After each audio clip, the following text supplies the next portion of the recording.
All right, this is a 2013 Kia. Trying to fix the blend door actuator, and actually I did it wrong. I'll try to give a tutorial here because there weren't too many online. But essentially you got to take out a bunch of things underneath the dash. A few things that are helpful to have this is some sort of garden mat or something to kneel on, or actually put over here, because you're going to have to get upside down in this car. And so having something to support your back, otherwise you'll be going to the chiropractor for that. I'm going to assume that you figured out how to do some of these things, but essentially you're going to take off this piece of the dash right here, which starts with just popping out this little side panel. The side panel goes over here. This is just actually force fit in, and you just kind of put a little pry tool in there, pop it out. Then there are a couple of screws here to get out this piece. So you take those screws out, and there's 2 screws on the bottom, and that hole, and there's another hole right there. Take that out. And then after you take those things out, there's an air duct, which is in the way over here. That has to be taken out. Then there is this metal plate that sits up here. This has to be taken out. There's a couple screws that go with that. You're also going to have to remove the brake pedal, which seems kind of scary, but essentially it's about 3 bolts.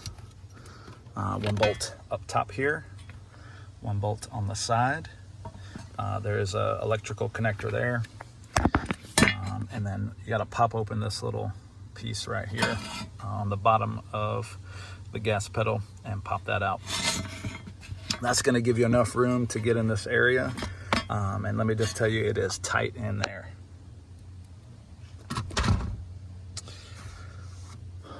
Obviously there's a few other connectors you have to disconnect when you take things out. I'm kind of skipping past those, assuming that you know how to do those.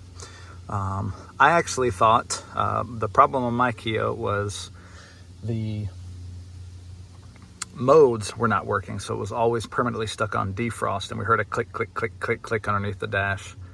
And so when I looked up some other tutorials online, this was the actuator right here that people were mentioning. But I found out after replacing that, that's the wrong actuator. This actuator right here, the first one, controls your dual climate and the recirculation button, which is these buttons here. And so that controls whether your air is circulating from inside or outside. And so I mistakenly replaced that. Luckily they're the same part. So the one that you have to replace in order to change the modes is actually up further, and it's a really tight spot to get into, and it is a pain. I did have to take apart, I had to take this off. There's a bracket because this is terribly in your way. You can't even get to you can't even get to this basic one with this. This is your BCM, and so it's attached by 2 bolts on the side here, one here and one here. I think they're 2 different sizes, so you just have to be aware of that. So right now I've got it dangling,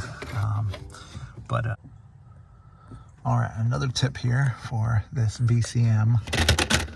This is your BCM, and it's in the way of getting to this actuator and the other actuator, which is behind it by where the green is. So this thing attaches by a bolt here. You can see it goes up there, and there's a little nut that goes, and there's another one of a different size, I believe 8 millimeters. But the other thing is there's a wiring harness that goes up here on the top. I'm trying to point to it right there. This wiring harness. Back here you got a pinch. Those 2 sides is really difficult to get to, but I found that being able to get some tools and some extra hands out there, having everything free, was the easiest way to get through this. And so again, this is the BCM that's in your way, even to get to the first actuator, which is right here, because this thing essentially butts up against it. So hopefully that piece was helpful. That has to come out, but essentially your other one, so we can get that wire out of the way, this is your other actuator right up here. And let me tell you, that bad boy is no fun to get to. In fact, I couldn't even get the 2 other screws back in. You're basically going to be laying upside down in this car for a while, trying to work on these various, there's 3 screws that hold it in. 2 are easily visible, I think you can see here in this picture, but the other one is on the other side, the far side. Once you get that out, lining it back up with this green thing. This green thing is what moves, and that took a lot of trial and error to figure out what positions, because there's essentially 3 levers on that control your floor, your regular vents, and the defrost vents. And so essentially what I did is I set my control to defrost only, and then I kind of felt everything. I had to play around with the 3 levers that are up there to learn which lever controlled the floor, which lever controlled, and again, they're up here past this green thing, which lever controlled the vents and all that sort of stuff. And it took me a while, a lot of trial and error, but putting it on defrost, got everything in the right positions, and then getting that green part set in the right place. And again, you're doing all this upside down with one hand, and so it's pretty challenging. But another tool that'll be really helpful is some kind of right angled, like this is just my little Craftsman right angled, and I got a bit adapter on there because these are just screws. And then the other thing that's actually even more useful than that is this. It's just a small 1/4-inch drive, good for tight spots. And actually I had this on there with that. So those are probably the most helpful tools that I found. Again, there's a lot of other various bolts here and there, probably some things that I'm forgetting. But just wanted to kind of give folks that idea because I couldn't find anything online. Again, this actuator right here is for your recirculation one. Luckily, again, it's the same part, but this one up here attached to that green piece is what controls the modes. So hopefully this was helpful, and hopefully I didn't leave anything out, but gave you a few tips to help save yourself. I think maybe one last tip up here on this green piece. You see those 2 little white, let's see if I can point to them. These little white control pieces right there.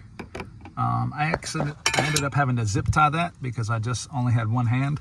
And so I zip tied that up there so I could pull it down and then get the green thing in place. Again, it was a little tricky, but using a zip tie helped with that piece. Just so that, because there are 3, like I said, there are 3 sort of levers that all have to be in certain directions to get that green piece on in the right place. Otherwise it won't fit. And I actually had to try it several times. And then I would come up, I'd have the car on, I would change the modes, see if things were coming out. And even though I'd had it on initially, it wasn't changing the modes. Everything was now just coming out of my vents, or it was just coming out of the floor. And so again, learning to be tricky with that, but I found like a little zip tie was helpful. All right, I think that's it. Again, this is for a 2013 Kia Optima. It'll go for a couple model years. I think it's 2011 through maybe 2017. There was a video I saw about a Hyundai. Usually those are kind of the same thing, but that looked a little bit different than my setup in here. So anyhow, hope it's helpful, and God bless.